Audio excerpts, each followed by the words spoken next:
His first nickname was the Dopey One. He didn't speak until age 3.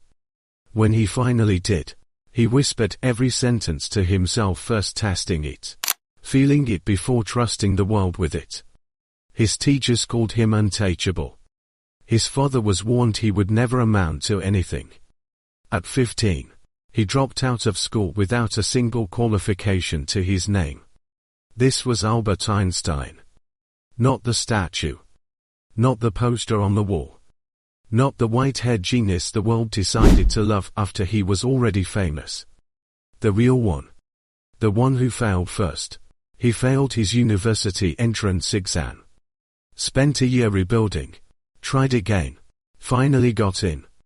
Graduated with a teaching diploma in 1900 and then spent 2 full years being rejected by every university, every research institution, every academic position in Europe.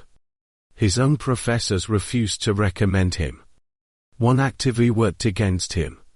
So desperate for any income, Einstein applied for a job as an insurance salesman. They said no. He eventually found work at a patent office in Bern, Switzerland.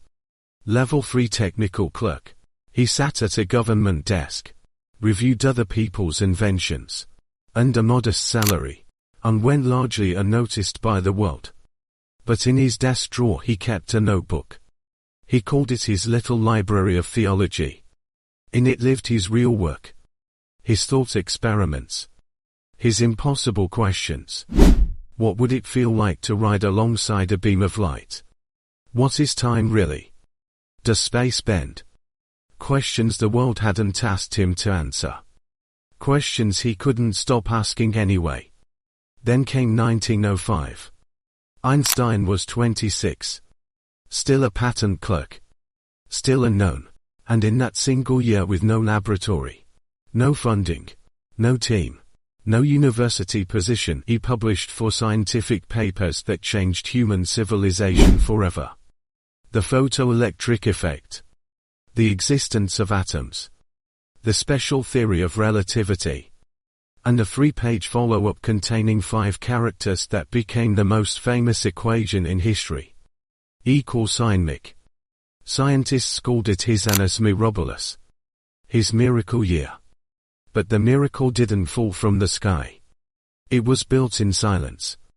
In rejection. In a desk drawer nobody thought to look inside. Every closed door had sent him back to his notebook. Every no had given him more time to think.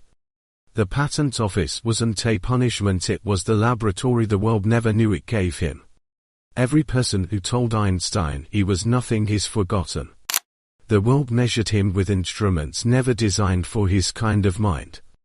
And he refused quietly, stubbornly, completely to accept their measurements as truth. If someone has handed you a rejection and called it a verdict, remember the patent clerk in Bern. Remember that the greatest mind of the 20th century was, for years, invisible.